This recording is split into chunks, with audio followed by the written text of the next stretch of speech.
Okay, This meeting is being recorded. well, welcome everyone to the annual meeting of the Lane County Historical Society. This is our second year holding the annual meeting via Zoom for obvious reasons, and we're hoping maybe next year will be post-pandemic for our purposes. We hope to maybe see more of you in person. On behalf of the staff, Advisory Council, and Board of Directors of the Lane County Historical Society, I'm Bart Akins, the President and Treasurer. And I would like to just state a couple of things. In fact, Bob's silence will mean his agreement with this, but for protocols here this meeting, we are going to mute everyone and keep you mute until a Q&A time, at which time people can ask other questions.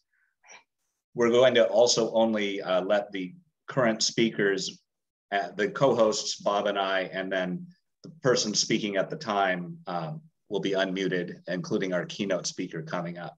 So we'll just try to manage things that way. I do want to spend a few minutes telling you about the state of our organizational health. But before I do that, just a very quick look for those of you who didn't see the agenda. We are going to, once we're past my little spiel, introduce Willie Richardson of the Oregon Black Pioneers. And as it's Black History Month, that is part of the reason, but more than that, what she has contributed for those of you who've been to Munch and seen Racing to Change in the past, the exhibit, we are taking on the mantle of Racing to Change, and we're going to be tweaking it ourselves and opening that a little later this spring. So you can all look forward to a very special exhibit there. And while I'm thinking about it, Racing to Change is a phrase that really describes our organization right now, because we are racing to change. And we'll be telling you all about that in the course of this meeting. So after we get through Willie Richardson, we will pause for some Q&A. Then we will have the election of the Board of Directors, including a special goodbye or two at that time. And then we'll conclude with the History Excellence Awards, which sadly we were unable to hold last year, but we're happy to see we have them back for all of you. So just to take a look at the last year since we last convened here for the annual meeting, 2021 was truly a year of rejuvenation and transition for this organization. We moved back into the building last spring after remote work since the time COVID began. We transitioned from remote work only to a hybrid staff operation. Thankfully, due to the CARES Act and the Paycheck Protection Program, we were able to secure some loans there, which are now fully forgiven and were later converted into grants. Those PPP loans enabled us to keep staff, with the exception of the receptionist, on the job throughout COVID. So we're very grateful for federal aid there, because even though our doors were closed to the public, there was much work to be done that was done during that time. Among the things we achieved during that time, we're adding online exhibits in the form of story maps. We did manage to reopen to the public last June, and we had a really terrific kickoff. A gentleman named Wally Larson donated a very beautiful Mackenzie River drift boat, and that was the subject, is still the subject of our exhibit called The Boat the River Built. If you have not been back since last June, please consider coming back, because not only have we improved the filtration in the building, we have managed to make some improvements for circulation, heat and all, which also have COVID killing properties, but we are now not even charging admission, and that is going to be moving forward at this time. So come on in, or tell people who are not members to come in, and we're suspending admission. There will be a way to donate and show your appreciation at the door, but no admission fees. So one of the other things a lot of people have wondered about, members have asked us periodically during COVID, is How have we been impacted? Because many of you know that we depend on county tourism for much of our lifeblood. Now, the hotel room revenues have taken periodic dips during this past year. However, overall projections, we're above projections, and we've done much better than anticipated. So we're very pleased about that. Moreover, much of this past year was consumed by a project that a lot of you have heard about, and that was considering a move to the historic portion of the Oregon Electric Station, which we learned was up for sale. In fact, then we learned had been purchased by a consortium of business partners, including Brian Obie and his grandson, Casey Barrett. And Casey had been a board member here and now is a member of our advisory council. So what happened there was we spent a good solid 10 months investigating the possibilities there. And the long and the short of it is, although we had considerable help and many of our political partners had characterized it really as a no-brainer of a deal, in the end, notwithstanding a really solid boost from the OB partners, the county was unable to reach an agreement with us. They were not willing to prioritize that move because it would have necessitated a land swap. We were not in a position to afford straight commercial rent from the landlords. So while that did take a lot of time, and there'll be, as duly noted later, kudos particularly to Bob Hart for that. While it did consume a lot of time, we don't consider it wasted because it enabled us to really dig in more with the county and raise other issues, put ourselves right before them, particularly with concern to our 2025 lease expiration at the fairgrounds. So obviously cultivating the county is critical moving forward, and we've taken several large steps in that direction. In addition, we are continuing to explore other possible venues for a new museum. We've looked at several places. More on that perhaps another time for those of you who might want to ask Bob about that. One other thing we've done in the past year is place a very heavy emphasis on what we call DEAI, one of the many acronyms out there, but we define that as diversity, equity, access, and inclusion.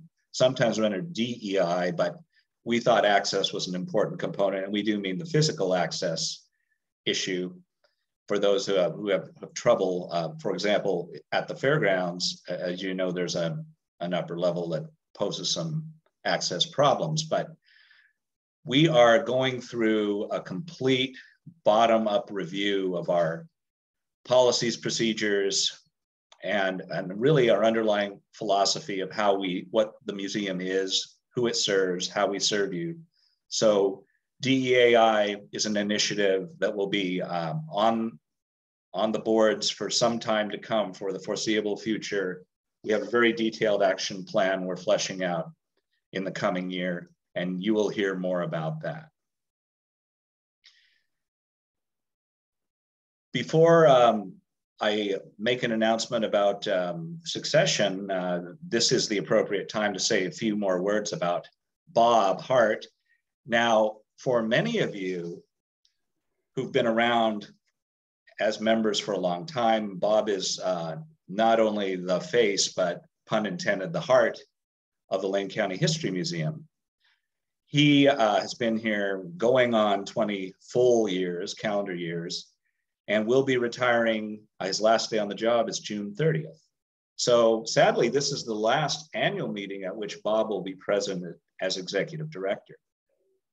So we hope you will all take some time, perhaps at Q&A or on subsequent occasions when you come to the museum, to chat up Bob and look him up or drop him a line. It's been a very long ride, and as I noted a few minutes ago, Bob worked extremely diligently on the Oregon Electric Station opportunity. And we were all hoping that would bear fruit as a legacy project. However, his legacy is nonetheless secure after 20 years of shepherding this organization through tough times and leaving us in such good stead, because as we can report from a financial standpoint, we're doing terrific right now. We are really, our fundraising during COVID this last year has actually been overall equal to or exceeding typical averages in a year. That's something we're not always sure we could count on, but we should have had a little, we should have known that all of you would come through, and you have. And so we're very grateful to all of you for that. Fundraising has been good. We are in solid financial shape, and we have a growing building fund for whatever comes after this current facility we're in. We are growing that fund as well. So we'll say a little more about Bob in the course of the meeting, but you can't talk about impending departure without looking ahead. And so we've spent quite a few months diligently preparing for Bob's successors, and we are happy to report that these two individuals, we're taking on a new model here, a co-director model, and we're promoting from within, which is something organizations we always think ought to do. And we certainly thought that these two were the best qualified people available. They are Jennifer Ye, who you will know as a coordinator of our membership and volunteer functions, and also Allison Fisher-Olson, who is our archivist and research librarian. They will be tag teaming the job. To put it simplistically, while Jennifer might have a somewhat more outward-facing role and Allison a somewhat more inward-facing role, as being she is a professional historian, they together will work in a complementary fashion, and they are very, very busy revamping, along with the input of board and other staff and advisory council, overhauling a great many protocols and procedures here at the museum, all the while they are getting ready to open the Racing to Change exhibit, which I believe will open hopefully in April now. So that's a very quick overview of the organization as it stands today. There will be time a little later for general Q&A, but I'd like to move next, to stay on schedule, to our keynote speaker. And I will let our esteemed Alice Parman introduce Willie. Take it away, Alice.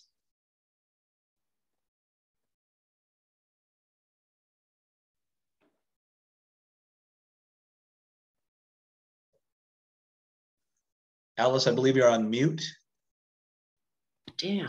Okay, well, here I am. Sorry about that. So is everyone seeing speaker view? Because that's what you should be on, because Willie is coming next and she's our speaker. So here's my introduction to Willie Richardson. It is an honor to have Willie Richardson with us today as our keynote speaker. Ms. Richardson is the founder and past president of the Oregon Black Pioneers. From its beginnings less than 20 years ago, as a small nonprofit organization based in Salem, Oregon Black Pioneers has attained statewide and even national recognition. As Willie told me during our interview for this introduction, her first goal early on was to build a board, and Gwen Carr, whom some of you may know, was her mainstay. Together, board members and partners worked to figure out what Oregon's Black history is and began to tell those stories. So they published a book about African Americans in Marion and Polk counties called Perseverance. It's a wonderful book if you haven't had a chance to read it. That was the beginning of tireless efforts to document the breadth and depth of Black history throughout the state. They made school presentations, organized bus tours to historic sites, and attended museum conferences. Often, someone in the audience would volunteer a local story or family record that led to further knowledge. In 2011, Oregon Black pioneers partnered with the Oregon Historical Society to create their first exhibit, also entitled Perseverance. In 2013, again in tandem with OHS, they produced another exhibit, All Aboard, Railroading and Portland's Black Community.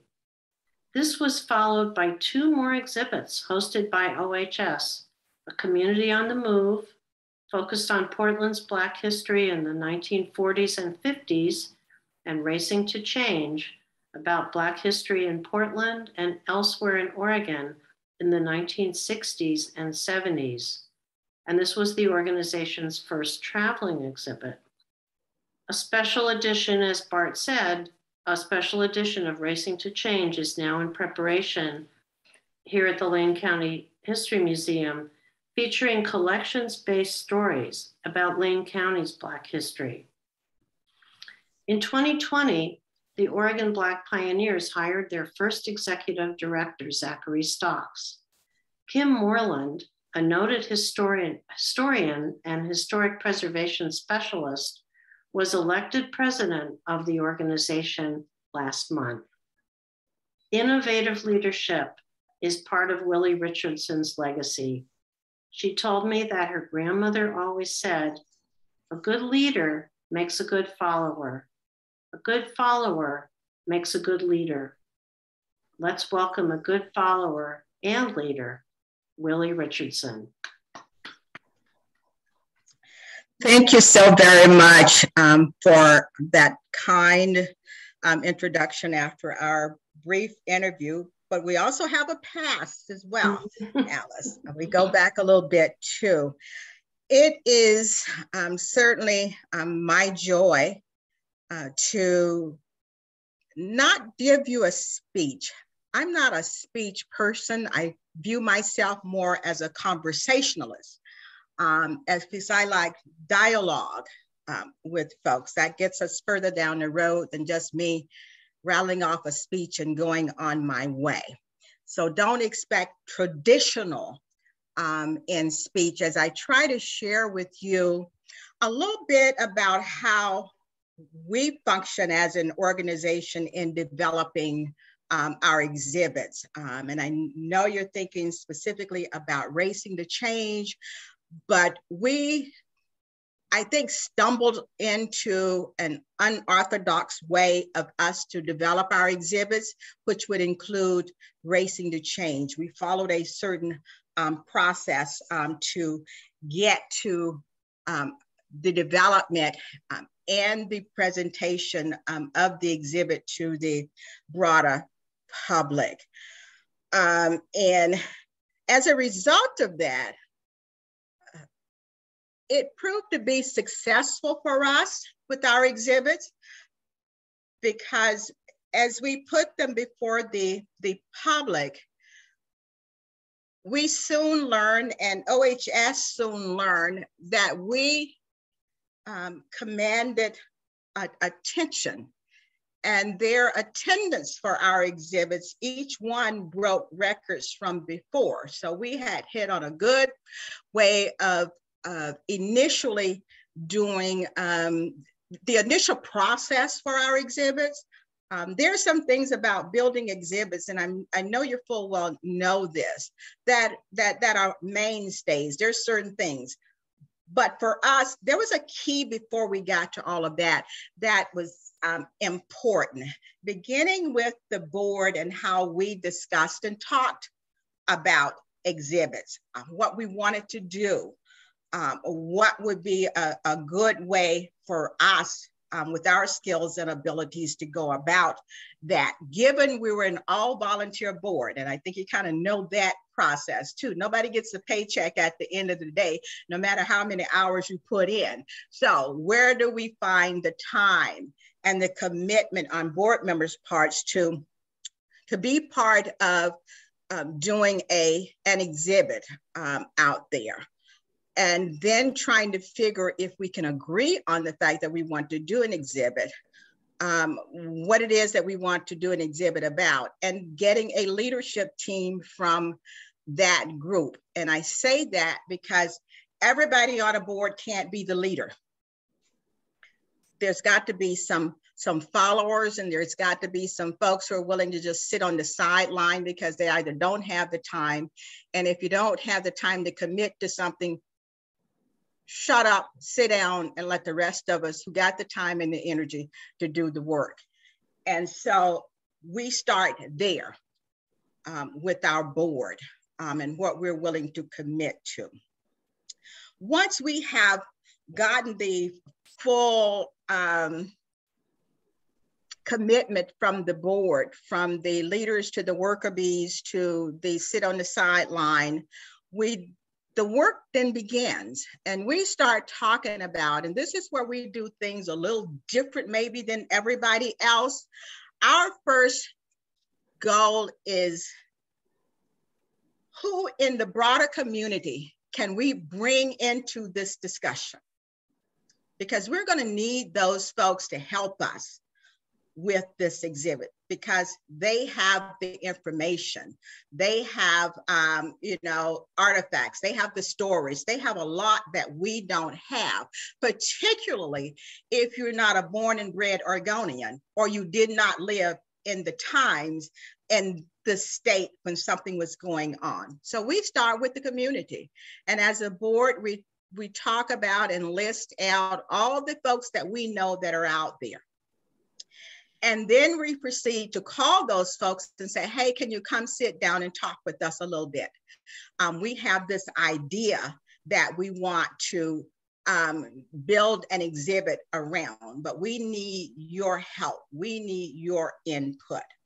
And so we invite the broader public into the conversation to help us sort of ferret out and also maybe slow us down a little bit, because sometimes you think you know everything and you don't. And folks can begin pointing out stuff to you that you hadn't thought about, but you need to think about it. And so that's important. It also gives the broader public buy-in. Because they've had input in it. It wasn't somebody who just developed something and put it out there and say, this is about you. Because sometimes that gets the story wrong as well.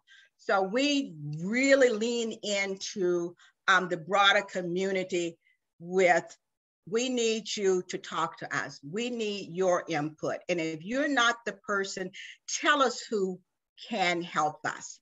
And so we can make sure that the story that we share is the story about you, and the truest and the most accurate form we can tell in its interpretation. So you help us do some of the work. We also make it clear to them, just so you don't think that these folks have control. They don't. We usually meet with them a couple of times, 3 times, but they full well know that their input is just that, input. They have no final approval or say. But if you've given me all the right information, when I develop it, it should be on target if I've listened to you at all.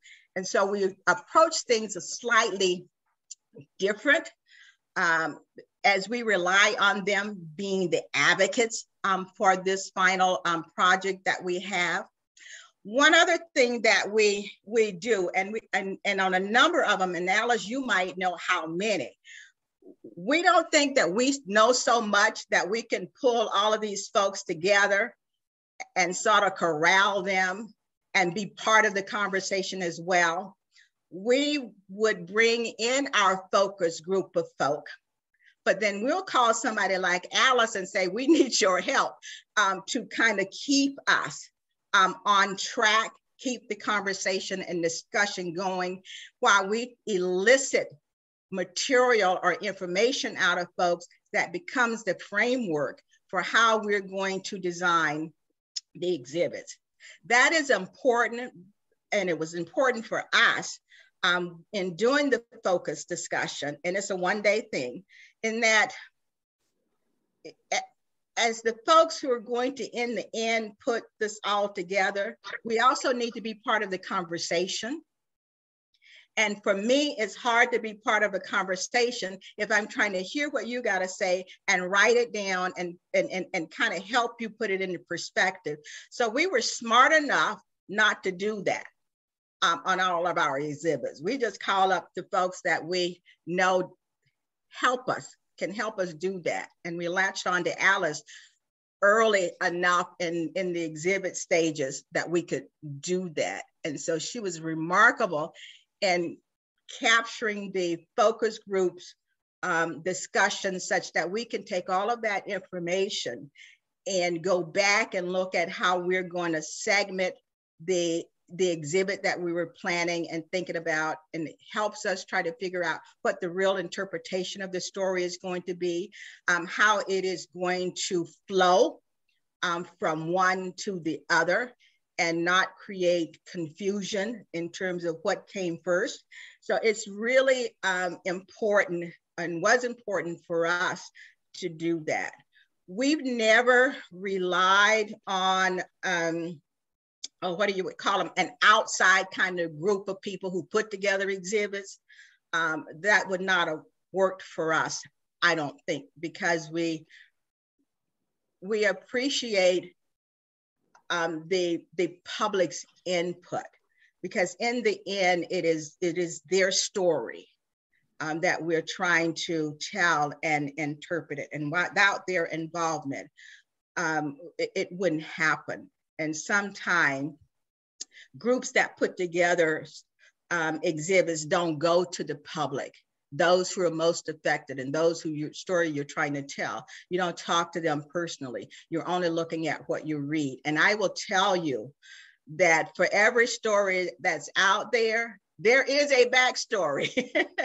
And the backstory probably is the most interesting one and more closely to truth than what you may be reading, only because people have a tendency to pick the story that they believe the most, rather than necessarily sharing everything. So we've not relied on that. Once we have gotten through that process, I will tell you, then let me back up. And the one thing, once you end that kind of process with the community, the best way to make sure that you don't lose anybody on the backside of it with advocacy is that you want to make sure they know that you appreciate them sharing with you and taking their time. You want to make sure that, you want to really make sure that. And you also want to let them know that you're going to check in with them periodically, whether it's email or every 6 months or whatever. You're going to call them together to kind of let them know where you are. Because again, you know, when you're thinking about a major project, you're looking at 2 years.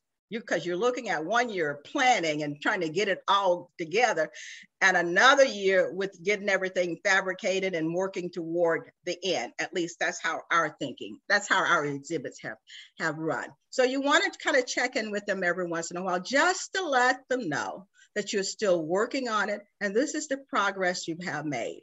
And something else that happens within that process, as you are sharing with folks, they tend to have come up with somebody else that you really need to talk with.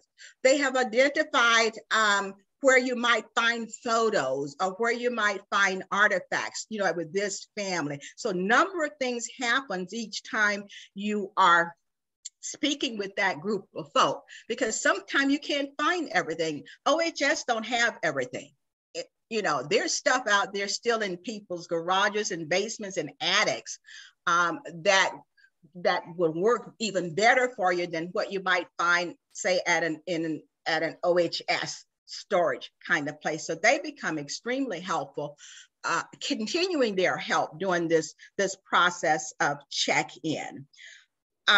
And so that piece for us is always important, that community engagement, as they become more aware of what we're trying to do to tell their story, they tell that to the broader community. So in fact, by the time you actually get your exhibit up, at least for us, and I have to keep phrasing it like that, you've got a community just waiting for the doors to open, you know, because they know, and it's a buzz out there. So it works for us with our community partners and others who are interested in what we're doing and how we're going to do it. We also have, in looking at how we're going to get this project done, we establish a project leader, if you will, and that was not the president. And I say it like that because one of the things that I figured out very, very early, I don't have all the skills. I don't have all the knowledge, but I do need a team of people around me that does. And you find those folks with the skills that you're looking for as a part of the group to do what you need to do. And yes, you know a lot about Gwen Carr and have seen her in action, because Gwen Carr has the skills for some stuff that Willie Richardson does not have. And you allow them to do their job out there because you're going to get their best work. Kim Moreland was always an asset because she knew more about particularly the Portland side of history and know that community and who's in that community. So she became the person that was the lead in contacting and trying to figure out where things were. I'm a money person. So my job became, how are we going to pay for a $500,000 exhibit? Okay. My job was to get out there and try to help find that money. And it started with one thing. I know Alice knows Sharon Lackey. I'm hoping that if you don't know Sharon as a grant writer, I'm here to tell you she's one of the best. So we get her on board as our grant writer to deal with some of that. And then you have all the funds, other fundraising kind of sources you need to ferret out, businesses, sponsorships, and all those kinds of things. So we divided the workload based on what it is that we needed to do in order to accomplish the goal of getting this exhibit in its best form up and running. And so it was just a multitude of facets that was running on a timeline where everybody needed to do what it needed to do based on its responsibility. That means there was not one person who was absolutely responsible for everything, because they didn't have to do everything. And we all monitored each other. That is, if I didn't have an answer for something, somebody would say, you need to get an answer and you need to get this answer by A, B, C, D. And so it was a tightness for us to ensure that.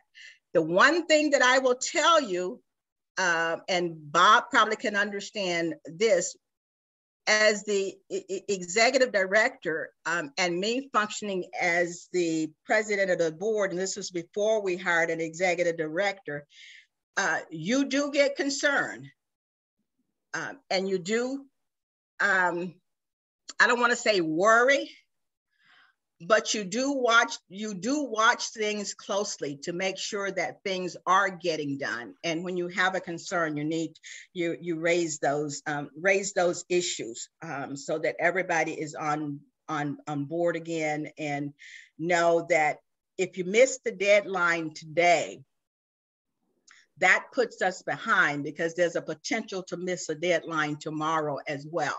So we all, again, monitored each other and tried to make sure that the responsibilities that we committed ourselves to, we were doing. And that caused us, I think, to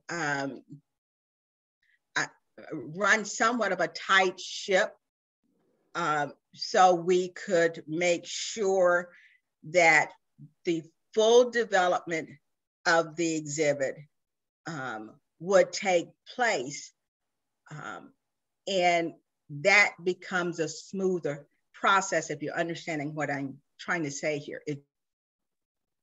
Nothing is off kilter with it. Everything else after that, and even some portions of that, is really things that one do in terms of a checklist of A, B, C, D. And checklists are out there all the time about exhibits and how do you put them together.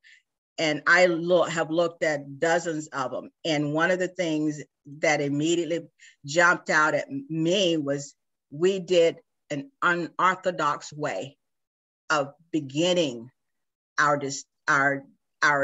exhibit formation. And that was going to the public and doing some community engagement. And that has worked so well for us. And we will do it in future exhibits. That's never off the table for us not to have that community engagement. So there is that buy-in to your telling the story of ours. One of the things we always got during the exhibit when one of us was around or doing our time to share with the public and be available to the public. And we've had some tearful exchanges of people seeing each one of our exhibits, just being grateful and thankful that somebody told their story. And they told it in a way that was accurate, and they had a voice in it. They had an opportunity to say something to us because we laid ourselves open to that.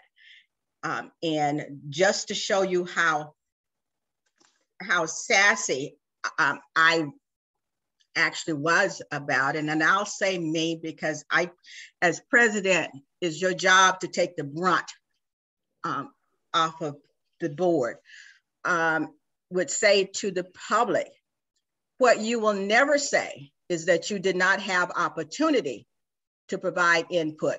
So if you don't provide input during this open time and you wait till that exhibit go up, if you come after me, I will bite you. That's just it, because you had opportunity. We left it open for you to say what you had to say. Not that everything that you say would get enfolded in it, but you will not say that you didn't have opportunity. That is not one that you're going to use on me. So I became known, and I'm not going to make this an I thing. You don't want to mess with Willie. No, you do not.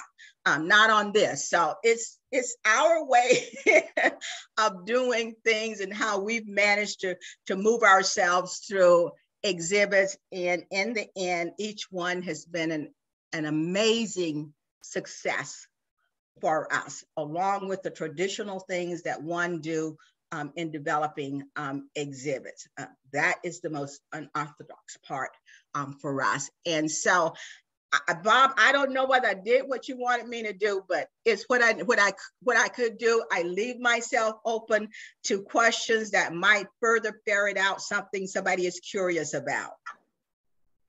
Well, thank you so much, Willie. I'm gonna, hey, let's give her some applause first, and then let's.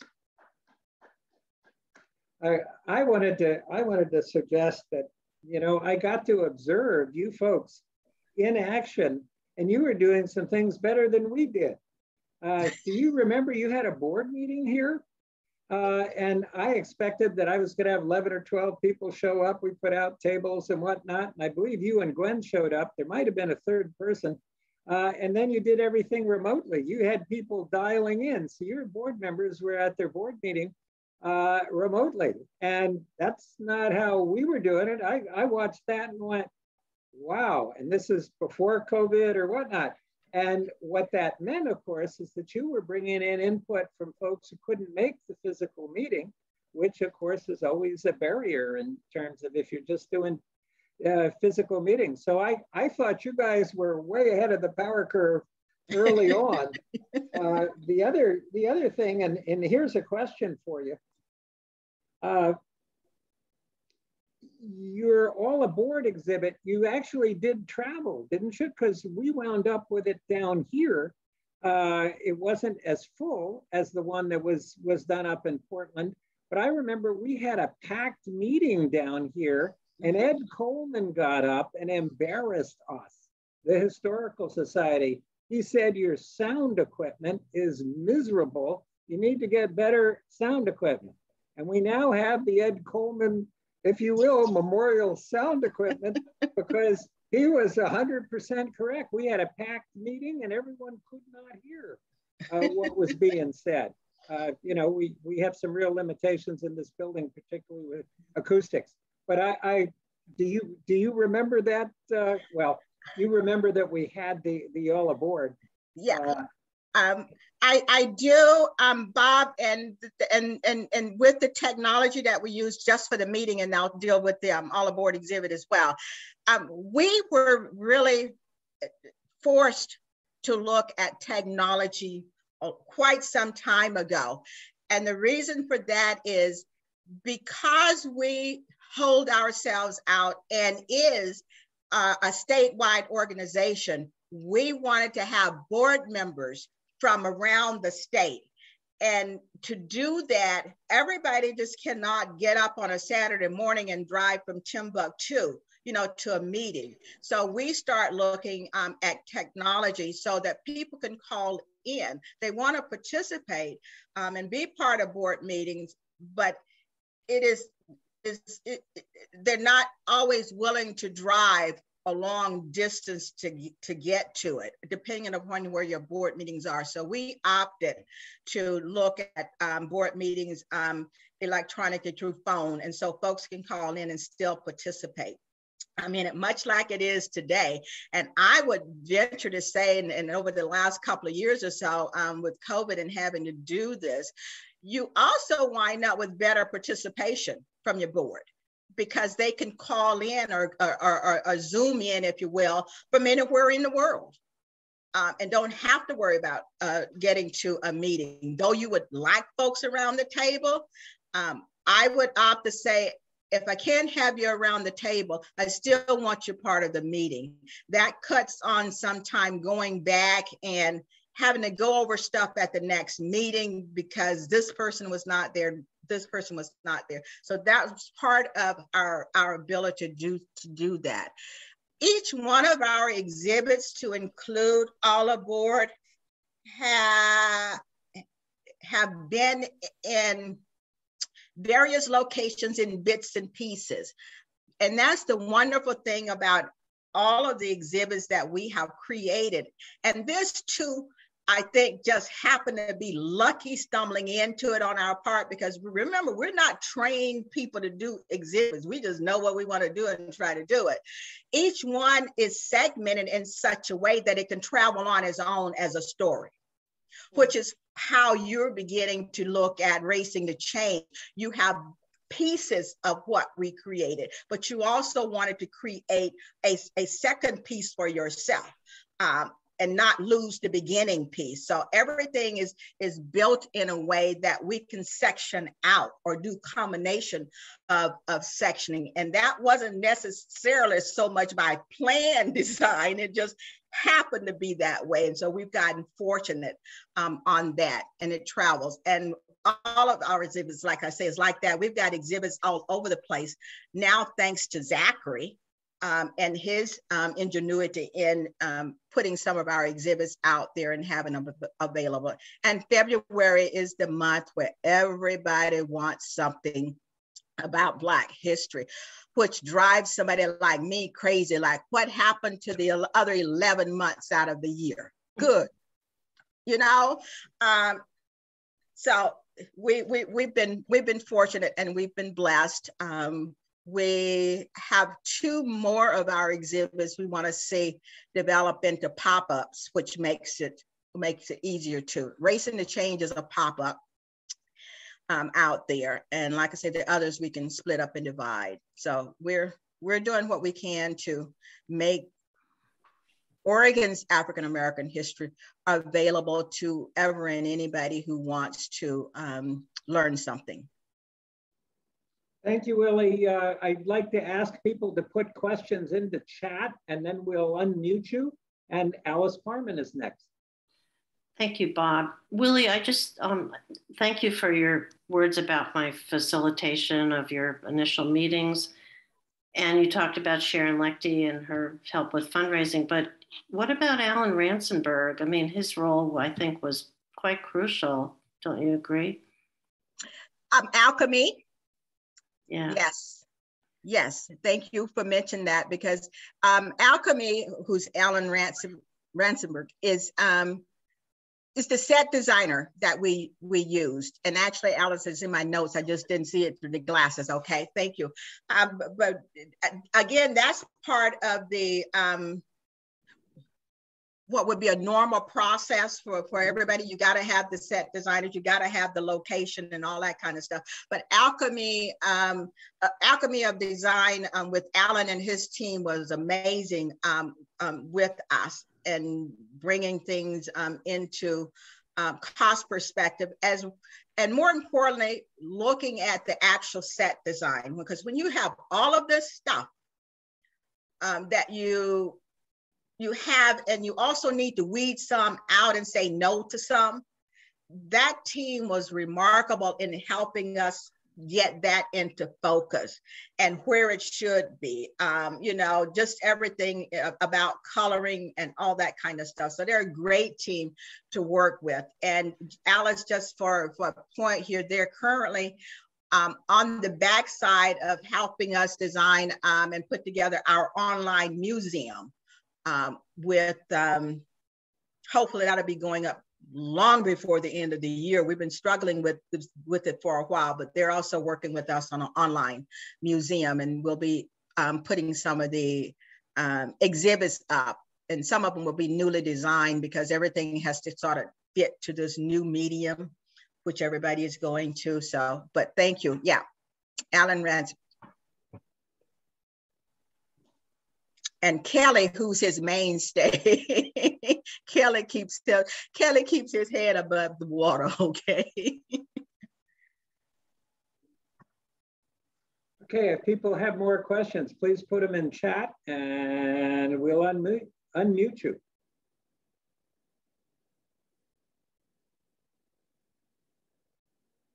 Okay.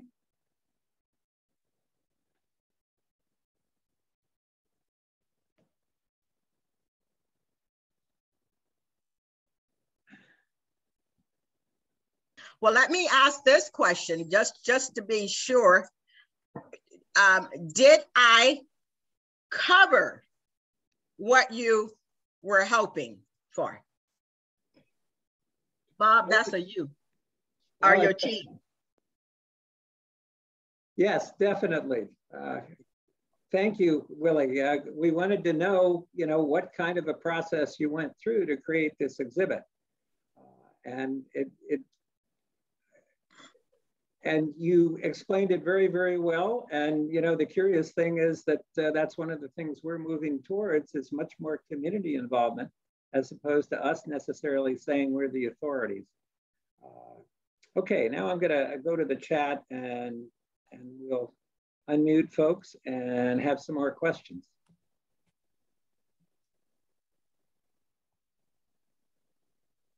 We could just read them, Bob, if that's easier. Okay.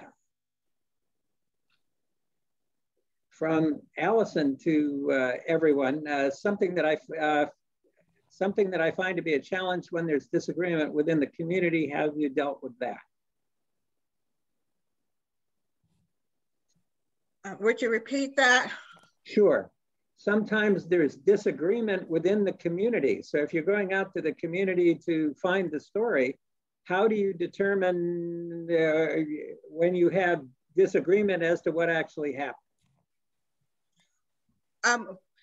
Fortunately, we've not had to deal too much with disagreement from the community. What we have experienced at times is disagreement about the story, about the event, and the notion that one family story, if you will, is more important than the other. And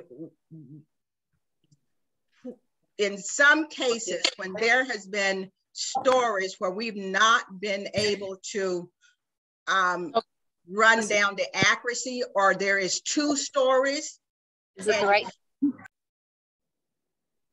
Where there's two stories and you can't ferret out the truth of either, we've opted not to tell them because we can't tell both in the exhibit.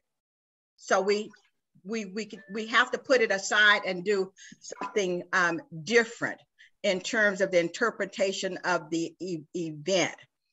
The other piece to that too is making sure that, particularly with the focus groups initially, that we're not here to tell one family story.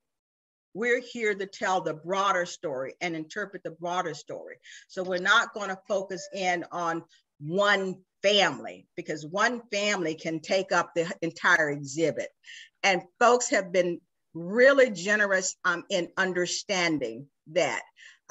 We can maybe not so much highlight your family, but as part of the exhibit artifacts kinds of stuff, your family might have something that's germane to the story. It becomes part of the artifacts side, and we give your family credit for having presented that. So we've managed to maneuver things in such that we've not left too many people unhappy. And if they are, they've not been brave enough to come back to me with it. I'll put it like that, okay? Because it's more important to get the broader story told rather than focusing in on one family. That is where you will run into major issues, because every family feels that their story is the story and is the most important part of the story. So we do not do that at all. So, and I think that's why we've been successful with the exhibits, feeling like it's the community as a whole rather than individuals or families. Hey, Martha Snyder has another question for you. She'd like to know, where was the actual exhibit constructed? Where was the actual exhibit from? Yeah, where was it built? The exhibit itself was built in Portland. Alchemy of Design built the exhibit. They're very good. Alice is aware of them. They're very good. We couldn't do that. There's no way we would have been able to do that, even with all the deep talent on our board. We would not have been able to do that. You really do need to get the professionalism to do major exhibits that you want to look professionally done rather than thrown together by anybody. And so we recognized that we needed to go that route, along with the fact that the materials and everything that they use and how they use it makes it more usable for future out there if you choose to. Okay, Lisa Ponder has a question, and she said, what are some of the topics for exhibits that you would like to see developed over the next decades? So in the future, what would you like to see? We've got several that is sort of hanging out there. I don't know whether they're going to get done before I take my last bow, but we're talking about bringing the next part of the Racing to Change exhibit, which would bring us into the now, leaving the 60s and coming to the now stage, because lots of history has been made, lots of things have happened out there, to include the Black Lives Movement, if you will, and how that is playing into history. So that's one. We are looking and got a researcher looking at African-American churches around the state, because it is not unknown that religious life is a huge portion of who we are and how we have relied on that. And so looking at African-American churches around the state. That's one that's out there. Farmers, we didn't realize that farming was a thing for African-Americans here in Oregon. We're hearing that and saw something that like there's about 94 African-American farmers that are around, and there's a budding farming kind of community consortium that's out there. How did that play into Oregon over time with farmers? Oregon is very, very unique. And this is what we attempted to do when we had to cancel our last fundraising. Oregon is one of the most unique places in the country, given it has only like a 2.2% population, but we have elected through the electoral process. Forget about the Republican and forget about the D, just think in terms of election. We have roughly 45 or so elected officials around the state, from mayors, from city councilors, mayors on up. And when you think about Oregon being 2.2, African Americans being 2.2% of the population, there's not enough African Americans in one location to elect anybody to anything, okay? That's off the table. So that meant all of those folks had to be working within their community, and they had to seek the vote of those in that community who more than likely certainly did not look like them, to trust them to represent them. So that's a unique kind of thing. And we were going to honor those folks at our last fundraising effort in 2019, but had to cancel because COVID had kicked in and nobody was going to find themselves in that environment.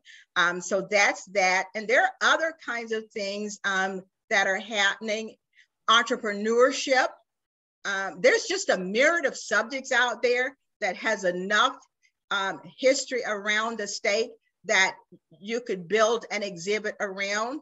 You know, like I say, and entrepreneurship is one, because even going back to the early 1800s, 1900s, African Americans, where they were living more than involved in some kind of business adventure. So how did that impact Oregon's economy? Or how did it impact serving the community that they live in? So there are a number of things. We have enough, I think, out there that can keep us going for a very long time if we choose to.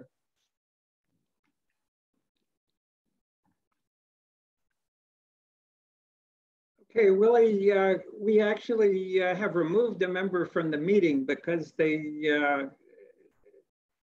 we felt their comments and questions were inappropriate, and they actually deal with the Ku Klux Klan and its affiliation with the University of Oregon. Basically they wanted to challenge the representation in the Klan of some of the faculty members, in particular the Grand Dragon.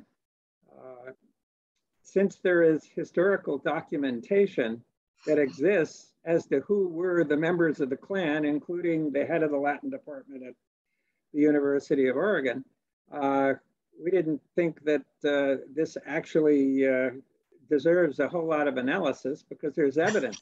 But in terms of your response to the conversations that went on at University of Oregon having to do with the renaming, what would your response be to those defenders who said that the buildings should not be renamed? Should not be renamed. Right. In other words, for those people who are defending both the renaming of Dunn and the renaming of Dede. And I'm going to distance the organization from this response. Thank you. So let me distance the organization from this response. And I say that because we've not had any in-depth kind of discussion about it, and nobody's asked the organization for a position on it. So I will not be speaking for the board from this perspective, because I've thought about all of this as a lot of us are doing, from the dismantling of statues, if you will, to renaming of buildings, and all that kind of stuff. I sometimes think we need to, if not really in look at everything in a broad perspective, and that is, it is sad that sometimes people in their past have done not so good things, but they also did some good things. And so how do you balance the good and the bad when it comes down to stripping names off buildings, when you come down to moving statues that are very insulting? What do you do with that information? And my advocacy, and actually was working with U of O down there when some of this came up, in that if you choose to rename a building, for goodness sakes, you put something out there that gives the historical perspective of it. Don't just rename it, you know, and move on with life, because somebody knows the name has changed. So give some context, give some information about the history of the building and the renaming of it.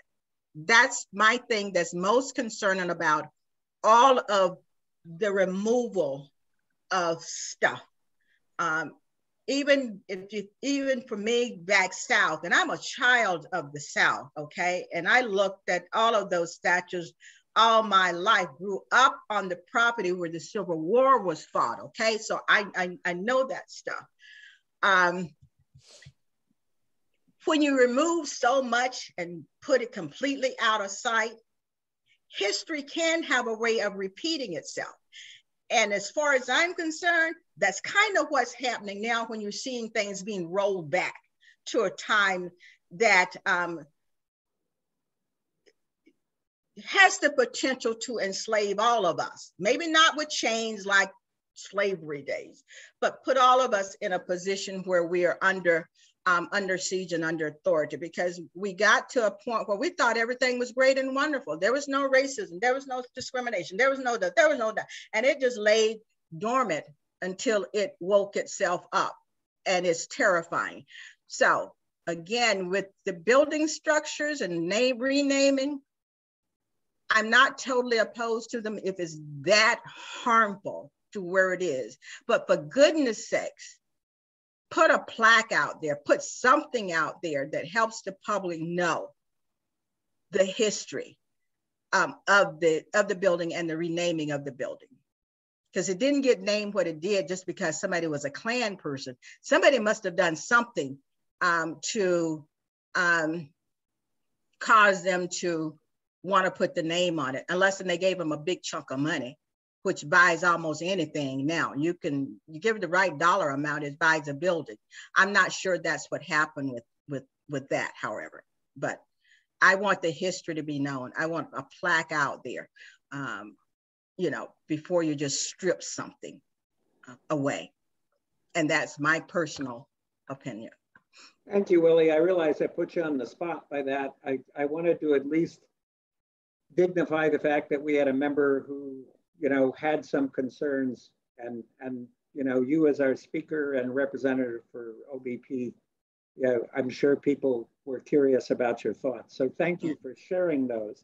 I think we need to move on. If I start getting phone calls because of this, you know who I'm gonna look for, right? Yeah, I know. I put you on the spot. You can blame me, and I'm sure I'm going to hear from the member that we eliminated from the meeting. Well, if they're really, let me say this and I'll let you get on with your program here. If they really want to dialogue with me about it, feel free. I don't have a problem with dialoguing with folks about anything, okay? All right, thank you for that offer. I think now, Bart, you and I need to move us into well, let's first of all thank Willie for her expose on how the exhibit was developed and her honesty in giving us her personal opinion on a hot button local issue.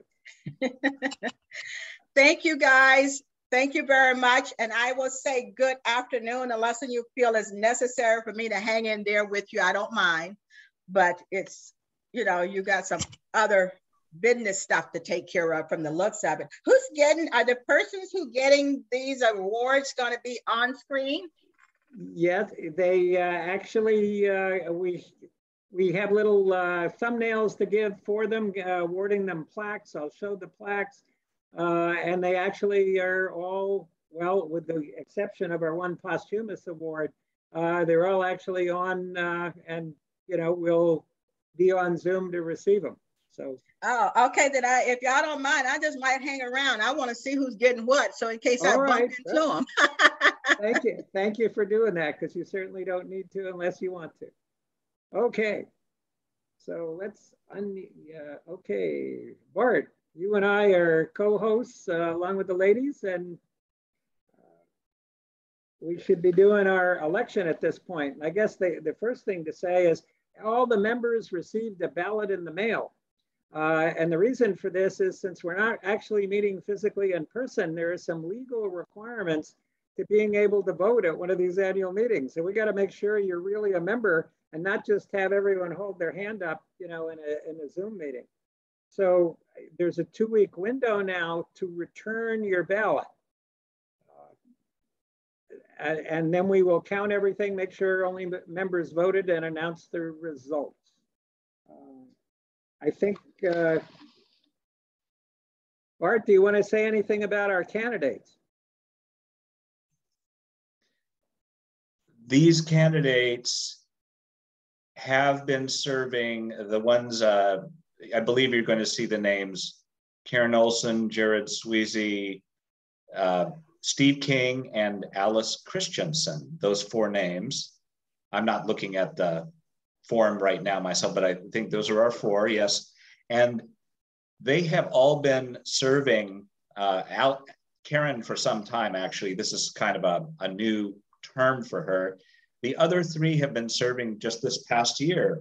So I want to thank them all for their service to date, and they were appointed to the board with the understanding that they would stand for formal election at this annual meeting.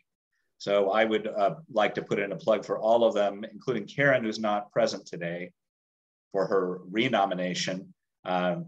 We have valued all of their help, their input and service. And so I think everyone, in fact, I know Steve is here, Alice is here. I didn't see Jared, but I would heartily recommend that we support all of them. And I do want to ask Bob one question, something you and I had talked about before. We will also have to consider the, according to our bylaws, the nominations from the floor of business. Do we not have to give a nod to that? Well, there's the write-in slot on the ballot, which we felt was a legal, you know, requirement. But since we're doing it by mail, that this satisfies the legal requirement. I suppose a question would be, do we want to ask if anyone wants to nominate someone from the floor so that other people would have a chance to vote for that nominee? Is that what you're shooting for there, Bart? Hey, we've got a great group here. I'm noticing we've been fortunate. Several people have joined in the last several minutes. I'm sorry they might have missed most of Ms. Richardson's speech, but we've had a number of people join. I see some of our emeritus people here too.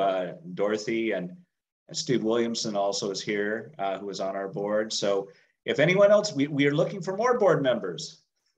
We'll take nominations from the floor if anyone has one. I know that's kind of a long shot. Yeah, you should put your nomination in chat and we'll be glad to add it.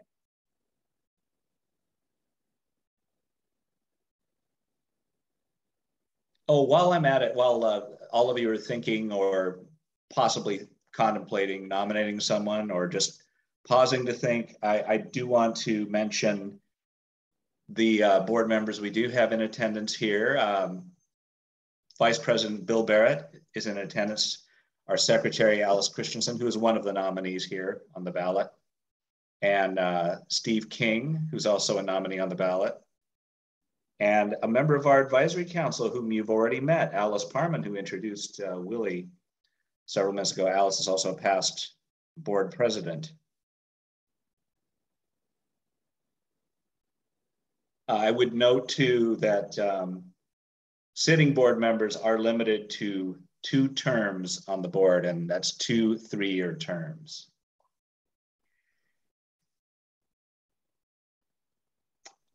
All right, Bob, would you concur seeing, I think seeing no nominations from the floor? Would you? Oh, Yvonne is also here. Oh, thank you. Sorry, Yvonne Fassold, a member of our advisory council, is also here.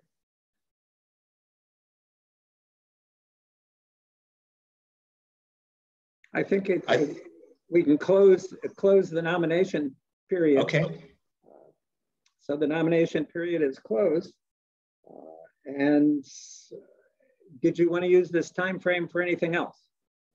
The only other thing I wanted to say is we want to bid adieu to a now long-serving board member, has been serving since, I believe, 2015. Is that correct? Bob? John Barnum, I think John was unable to be here today, but John has served our board very well. In fact, I think I speak for many of us in saying that whenever we had, and John has extensive experience as a CEO in the nonprofit world, we would always turn to John. I mean, he was a go-to guy for lots of the sticky questions, a man of, superb judgment and experience. And so we all relied heavily upon John's sagacity, and we're going to sorely miss him. And he's been kind enough to extend the offer to all of us that if we really need some sort of one-off counseling on any topic, just look him up and make the appropriate arrangements to get his attention. So even though he's not here today, thank you, John. We're all going to miss you, and you can't replace experience like that. But just a word to all of you members out there. Even if you don't have an interest in serving on the board or advisory council yourselves at this time, we are still looking for more board members, because as you can see, we're just nominating a number of people. 3 of the 4 people on the ballot here are new as of this past year. Okay, Bob. Okay, I think it's my pleasure now to work our way into the History Excellence Award recognitions. We have a large group this year, and one of the reasons for that is we sat out 2020, with the initial advent of the pandemic, and that didn't mean nothing was being done, but it did mean that we were somewhat inhibited as to knowing what was being done. And as the pandemic continued and we got a little more expert at working remotely and figuring out what was actually transpiring, we of course reinstituted our award nominations. Being somewhat still concerned about finances, we didn't reinitiate the grant awards program, but we anticipate that will be rejuvenated for the next calendar year. But that's an anticipation. I can't promise what necessarily is going to happen with that next budget, because it's not my budget. Okay, having said that, let's move into the awards. And we have some wonderful short sketches to read for each of the recipients. There's 7 recipients. There's 4 Lifetime Achievement Awards we're going to make. We're going to make an Individual Achievement Award, a Group Achievement Award, and a special project category, which has to do with very recent history. So, first off the bat, we want to recognize Esther Stutzman. Esther Stutzman is a Kalapuya elder and storyteller extraordinaire, and she is recognized for lifetime achievement. She has worked tirelessly for 6 decades. I'll repeat that again, 6 decades, for the preservation, understanding, and dissemination of Kalapuya culture, language, and history. As an educator working with adults and youth, her classroom teaching, group presentations, and establishment of heritage camps for Native descendants and others make her a remarkable contributor to Oregon's cultural life and the heritage of her people. Most recently, Esther helped to compile, produce, and publish a long-awaited dictionary of the Kalapuya language, a truly historic achievement. We now have 2 copies resident in our library here at the museum. Please help me recognize Esther Stutzman.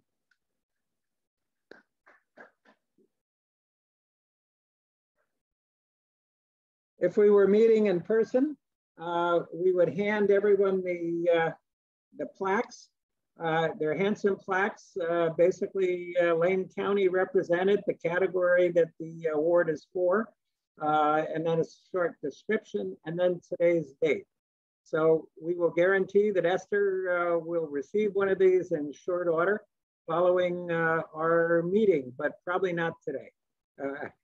It'll take probably a week or so for Bob to distribute it. But we have a remarkable group. Esther is merely the first of the recipients. Our second one will be Violet Schaefer, who runs the Applegate Pioneer Museum in Veneta. She has lots of help from volunteers like her as she mentors them in researching families and events in Fern Ridge and the West Lane County area. Her research work has helped develop a large database of family histories in the area as they catalog obituaries, family photos, and some oral interviews. At the museum since 1985, she produces a very informative newsletter 6 times per year, and it is in its 24th year of production. Violet Schaefer has committed her life to studying history and making it accessible to the public. She exemplifies the significant role volunteers can play in making small local museums great assets to the communities and families they serve. Here is Violet's plaque. Please help recognize Violet Schaefer.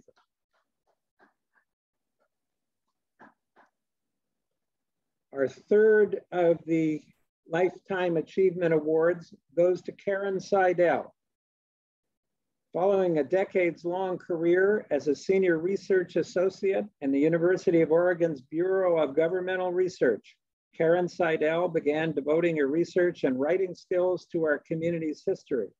She wrote 2 chapters in Full of Life, a publication of the Eugene Masonic Cemetery Association, and also researched and wrote 50 historical plaques for the graves of notable movers and shakers buried in that cemetery.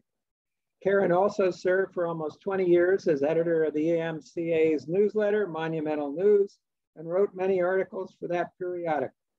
A longtime resident of the Fairmount neighborhood, Karen was part of a team that wrote and published the history of Fairmount. She also wrote at least 3 articles for the Lane County Historian and served on the Lane County Historical Society Publications Committee. I was pleased to work with Karen. So here is Karen's plaque.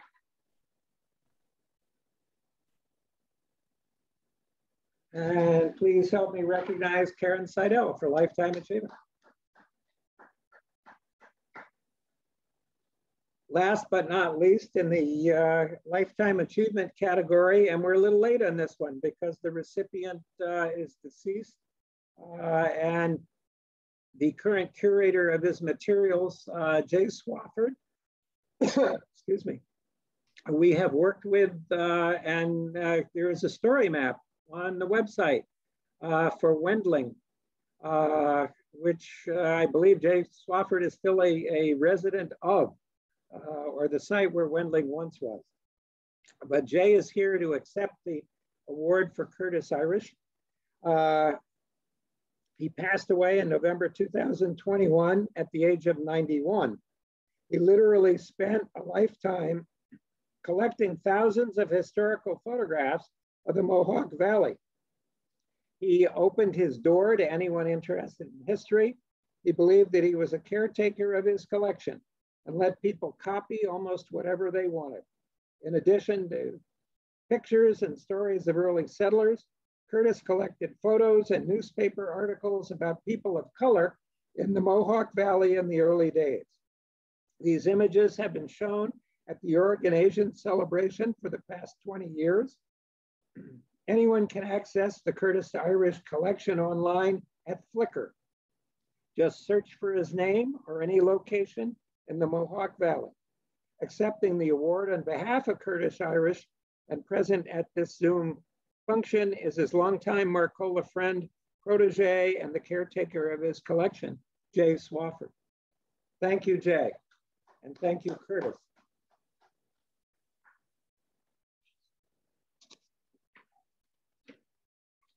Thank you, Allison, who has brought me some water. Okay, we have now shifted to individual achievement, and I want to recognize Mariki Mo Young for individual achievement.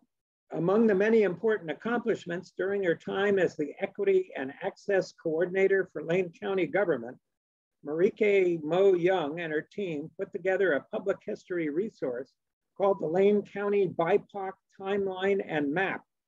This resource compiles and presents historical information about Black, Indigenous, and people of color, BIPOC, of Lane County spatially and chronologically, and invites community participation in the spirit of helping to grow our collective knowledge and share our experiences. Mo Young invited LCHM to participate in this project as a partner to contribute material from the archive. Lane County Historical Society particularly recognizes Mo Young for shaping the collaborative nature of this project and sees it as a model for how history organizations can partner with government entities and other organizations going forward for the common good.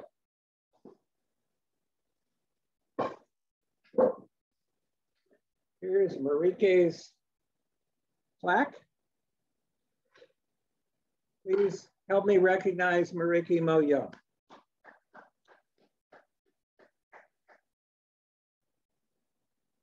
Next, we're going to shift, moment please. Next, we'll shift to group achievement. And we want to recognize the Oregon Air and Space Volunteers. And I want to say something about general volunteers. We have picked the nomination for Oregon Air and Space Museum volunteers because they're the only group that submitted a volunteer award. But we want to recognize not only Oregon Air and Space's volunteers, but all the volunteers who have kept the historical communities, organizations alive during the pandemic. This is not to denigrate at all Oregon Air and Space volunteers, but we're using them as an example of this broader community of folks who kept things going. So for Oregon Air and Space, the board of directors nominated all our dedicated volunteers, noting that the museum has so far survived the COVID pandemic because of their dedication. While the museum was closed for 14 months per state guidelines, volunteers paid the bills and checked the buildings regularly. During the closure, quote, a lot of tidying up and refreshing of displays was accomplished, end quote. Because of the volunteers' efforts and dedication, the museum was able to reopen and continue its mission and existence. So please, here's the plaque.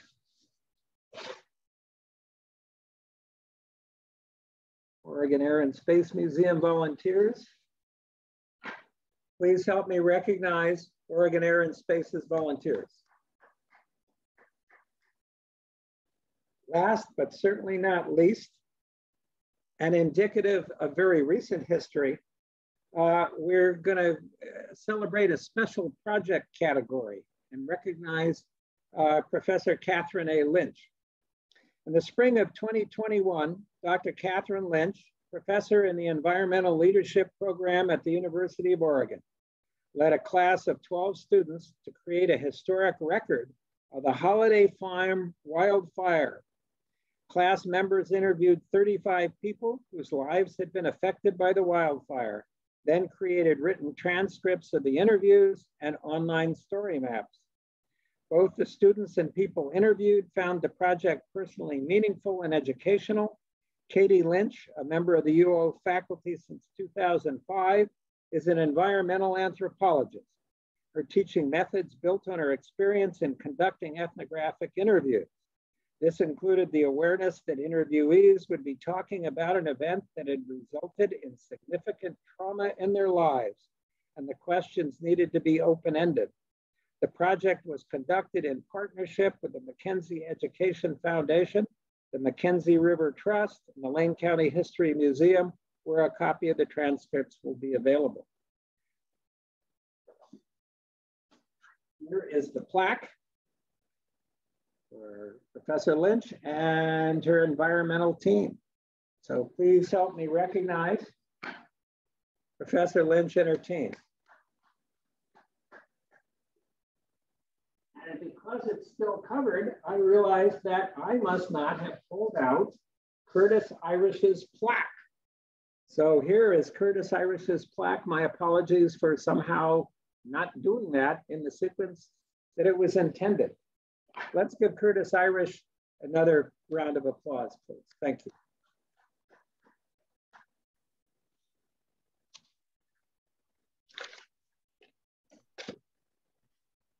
We actually have, of course, in the meeting, representatives, who normally would have been asked to come up and accept those particular plaques.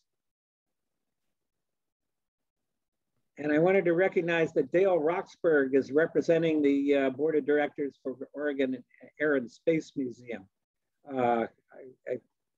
So if you see that face and name here in the Zoom meeting, Dale is representing Oregon Air and Space.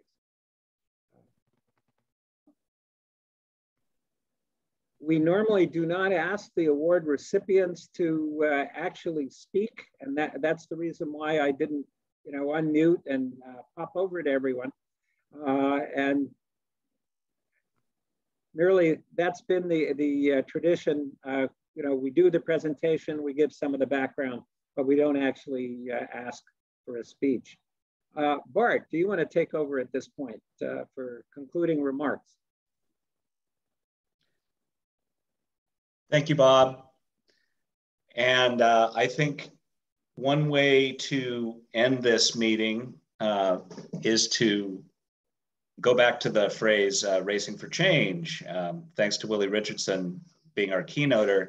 And I said at the outset that those few words do almost seem to capture us in this moment as well right now. This organization is racing to change.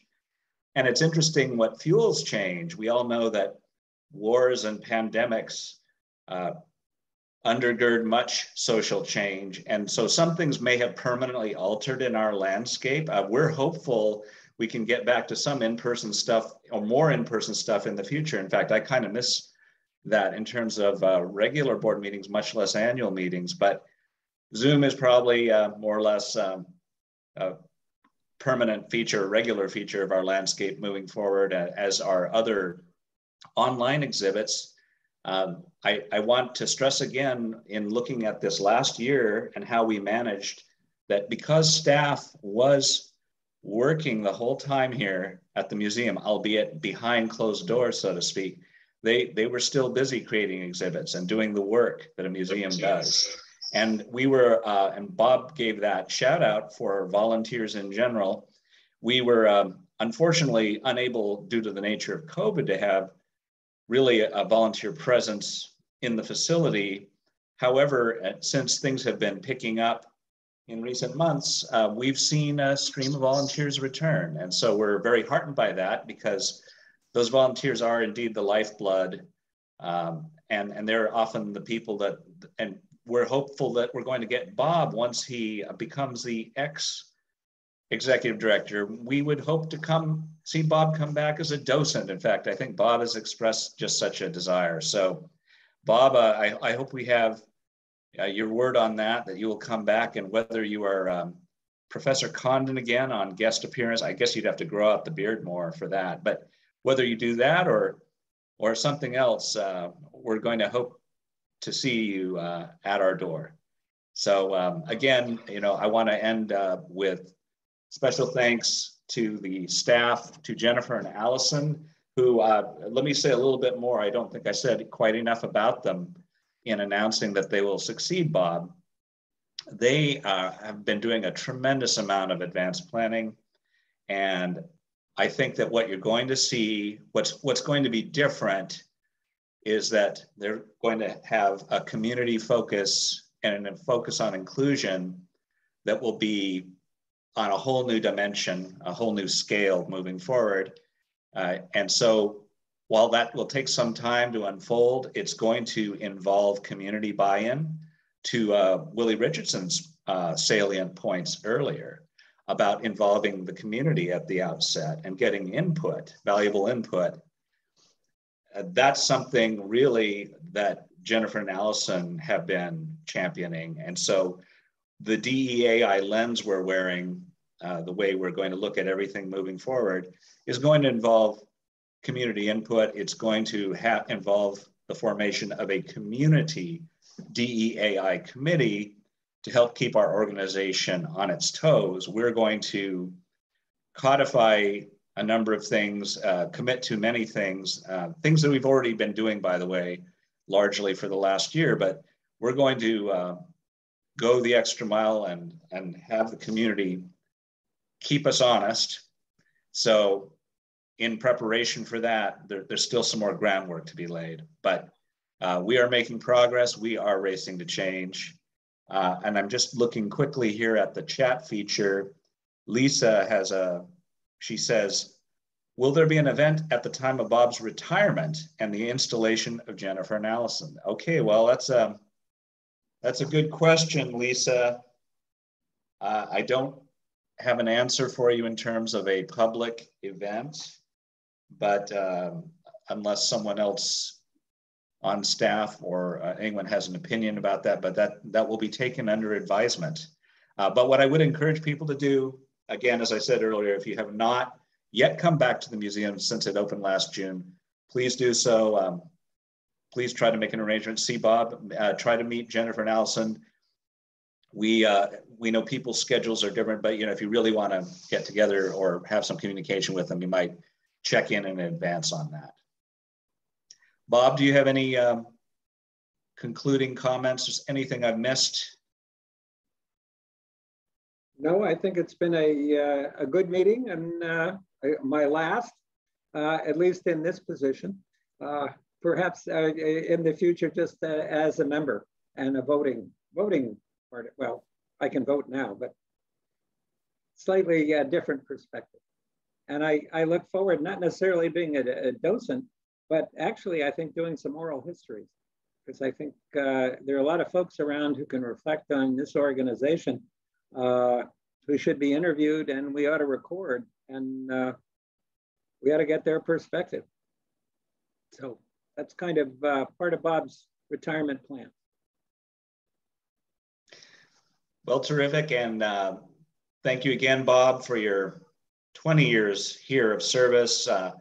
Thank you, Willie, for your wonderful keynote address today. And congratulations to all of our award winners today. I'm so happy to see most of you out there. And so we send you our warmest congratulations for your achievements. And I really am proud to see us singling out groups of volunteers, because we all know, no one of us is so able to carry it out all by ourselves.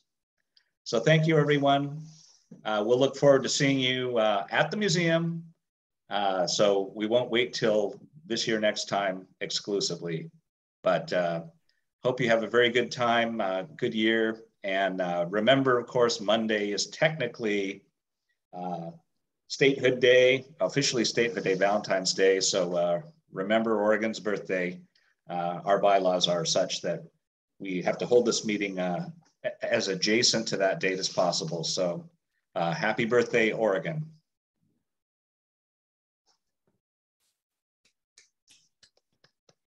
All right, take care, everyone.